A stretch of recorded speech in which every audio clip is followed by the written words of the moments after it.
ಪೂಜ್ಯಾಯ ರಾಘವೇಂದ್ರಾಯ ಸತ್ಯಧರ್ಮರತಾಯ ಚ ಭಜತಾಂ ಕಲ್ಪವೃಕ್ಷಾಯ ನಮತಾಂ ಕಾಮಧೇನುವೇ. ಎಲ್ಲರಿಗೂ ಆತ್ಮೀಯವಾದ ಸ್ವಾಗತ. ಆಧ್ಯಾತ್ಮಿಕ ವಿಚಾರಧಾರೆಯನ್ನು ಜನಸಾಮಾನ್ಯರ ಹಿತ ಸಾಧನೆಗಾಗಿ ಪ್ರಚಾರ ಮಾಡಿದ ಮಹನೀಯರಲ್ಲಿ ಮಂತ್ರಾಲಯದ ಶ್ರೀ ಗುರು ಸಾರ್ವಭೌಮರೆನಿಸಿದ ಶ್ರೀ ರಾಘವೇಂದ್ರ ಸ್ವಾಮಿಗಳು ಅಗ್ರಗಣ್ಯರು. 3 ದಶಕಗಳ ಹಿಂದೆ ಜನಿಸಿ ಬೆಳಗಿದ ಈ ದಿವ್ಯಜ್ಯೋತಿಯು ಸಜೀವ ಬೃಂದಾಸ್ತನರಾಗಿಸಿದ ಮೊದಲ ಈಗಲೂ ಜಾಗೃತರಾಗಿದ್ದಾರೆ. ಶ್ರೀ ಗುರುಗಳು ಜಾತಿ ಮತ ಪಂಥಗಳ ಭೇದವಿಲ್ಲದೆ ಸಕಲರಿಗೂ ಅನುಗ್ರಹ ಮಾಡುತ್ತಿದ್ದಾರೆ.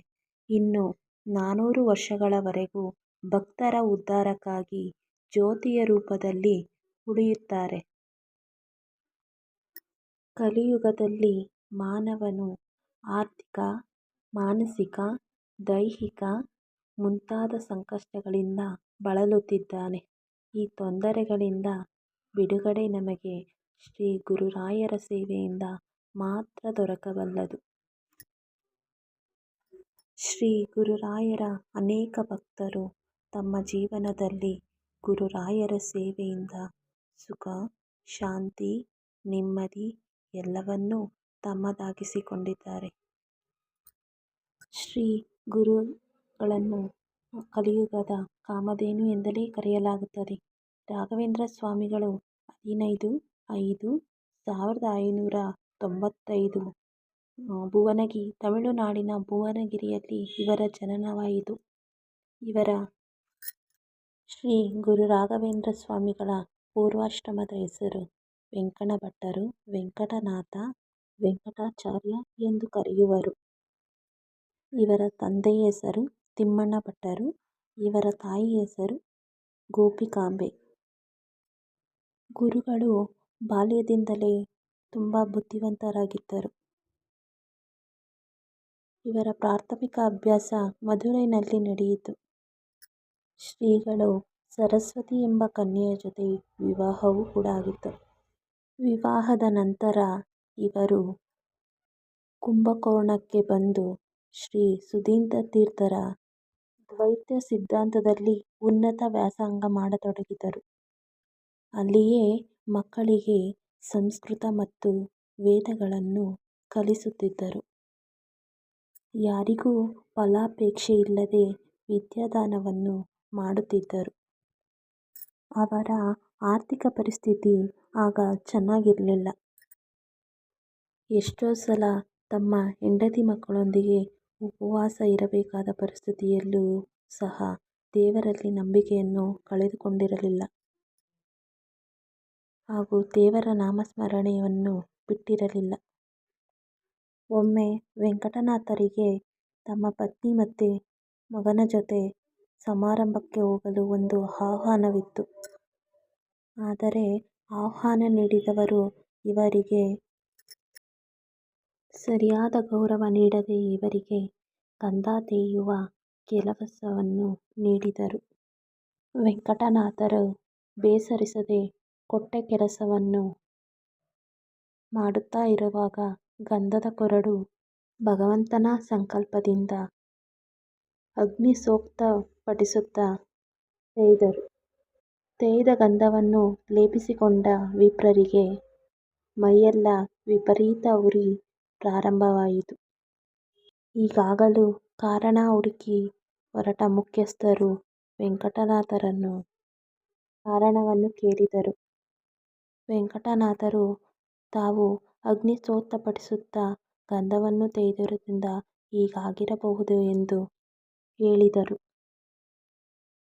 ನಂತರ ಗೃಹಸ್ಥರು ತಮ್ಮಿಂದಾದ ತಪ್ಪನ್ನು ಕ್ಷಮಿಸಿ ಎಂದು ಕೇಳಿಕೊಂಡಾಗ ಸ್ವಲ್ಪವೂ ಬೇಸರಗೊಳ್ಳದೆ ಅವರು ಪುನಃ ಶ್ರೀಹರಿಯನ್ನು ಪ್ರಾರ್ಥಿಸಿಕೊಂಡು ವರುಣ ಸೂಕ್ತವನ್ನು ಪಠಿಸಿದಾಗ ಎಲ್ಲರಿಗೂ ಉರಿಯು ಕಡಿಮೆಯಾಯಿತು. ಇದು ವೆಂಕಟನಾಥರ ಮಂತ್ರಸಿದ್ಧಿ ಮತ್ತು ಸಹಾನುಭೂತಿಗೆ ಒಂದು ಉದಾಹರಣೆಯಾಗಿದೆ. ಶ್ರೀಗಳ ಅವತಾರವೆಂದರೆ ಮೊದಲನೇ ಅವತಾರ ಶಂಕುಕರ್ಣ. ಎರಡನೇ ಅವತಾರ ಪ್ರಹ್ಲಾದರಾಜರು, ಮೂರನೇ ಅವತಾರ ವ್ಯಾಸರಾಜರು, ನಾಲ್ಕನೇ ಅವತಾರ ಇದುವೇ ಶ್ರೀ ಗುರು ರಾಘವೇಂದ್ರ ಸ್ವಾಮಿಗಳು. ಇವರನ್ನು ಶ್ರೀ ಗುರು ರಾಘವೇಂದ್ರ ಸ್ವಾಮಿಗಳ ಭಕ್ತರು ರಾಯರು, ಗುರುರಾಯರು, ಗುರುರಾಜರು ಎಂದು ಭಕ್ತಿಯಿಂದ ಕರೆಯುತ್ತಾರೆ. ಹೀಗೆ ಮುಂದೊಂದು ದಿನ ಸುಧೀಂದ್ರ ತೀರ್ಥಂಕರು ವೇದಾಂತ ಸಾಮ್ರಾಜ್ಯಕ್ಕೆ ಉತ್ತರಾಧಿಕಾರಿಯನ್ನು ಹುಡುಕುತ್ತಿರುವಾಗ ಅವರ ಕನಸಿನಲ್ಲಿ ಮೂಲರಾಮದೇವರೇ ಬಂದು ವೆಂಕಟನಾಥರನ್ನು ಶಿಷ್ಯರನ್ನಾಗಿ ಸ್ವೀಕರಿಸುವ ಸೂಚನೆಯನ್ನು ನೀಡಿರುತ್ತಾರೆ. ಈ ವಿಷಯವನ್ನು ಸುಧೀಂದ್ರ ತೀರ್ಥಂಕರು ವೆಂಕಟನಾಥರಿಗೆ ತಿಳಿಸಿದಾಗ ವೆಂಕಟನಾಥರು ತಮ್ಮ ಪತ್ನಿ ಮತ್ತು ಮಗನನ್ನು ನೆನೆದು ಇವರಿಗೆ ನಕಾರಾತ್ಮಕವಾಗಿ ಉತ್ತರವನ್ನು ನೀಡಿರುತ್ತಾರೆ. ಆದರೆ ಮನೆಯಲ್ಲಿ ಸಾಕ್ಷಾತ್ ಸರಸ್ವತೀ ದೇವಿಯೇ ಬಂದು ಸನ್ಯಾಸತ್ವವನ್ನು ಸ್ವೀಕರಿಸಲು ಆಜ್ಞಾಪಿಸುತ್ತಾರೆ.